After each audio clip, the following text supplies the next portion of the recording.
Good evening, my fellow Americans.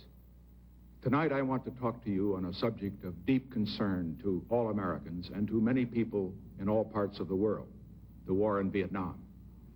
I believe that one of the reasons for the deep division about Vietnam is that many Americans have lost confidence in what their government has told them about our policy.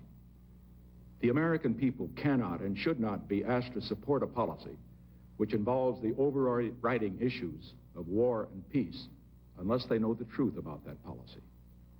Tonight, therefore, I would like to answer some of the questions that I know are on the minds of many of you listening to me. How and why did America get involved in Vietnam in the first place? How has this administration changed the policy of the previous administration? What has really happened in the negotiations in Paris and on the battlefront in Vietnam?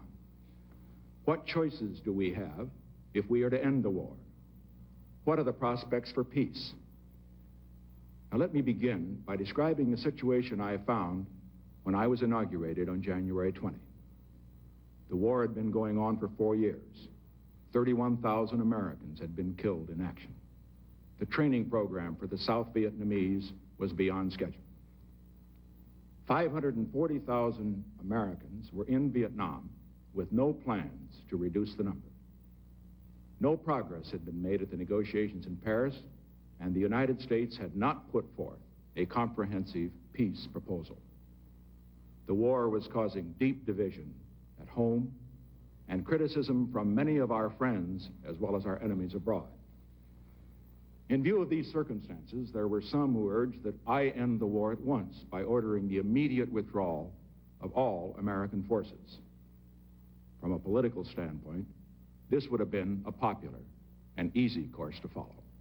After all, we became involved in the war while my predecessor was in office. I could blame the defeat, which would be the result of my action, on him and come out as the peacemaker. Some put it to me quite bluntly. This was the only way to avoid allowing Johnson's war to become Nixon's war.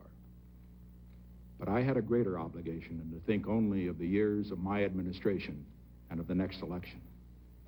I had to think of the effect of my decision on the next generation and on the future of peace and freedom in America and in the world. Let us all understand that the question before us is not whether some Americans are for peace and some Americans are against peace. The question at issue is not whether Johnson's war becomes Nixon's war. The great question is, how can we win America's peace? Well, let us turn now to the fundamental issue. Why and how did the United States become involved in Vietnam in the first place? 15 years ago, North Vietnam, with the logistical support of Communist China and the Soviet Union, launched a campaign to impose a communist government on South Vietnam by instigating and supporting a revolution. In response to the request of the government of South Vietnam, President Eisenhower sent economic aid and military equipment to assist the people of South Vietnam in their efforts to prevent a communist takeover. 7 years ago, President Kennedy sent 16,000 military personnel to Vietnam as combat advisors. 4 years ago, President Johnson sent American combat forces to South Vietnam. Now, many believe that President Johnson's decision to send American combat forces to South Vietnam was wrong.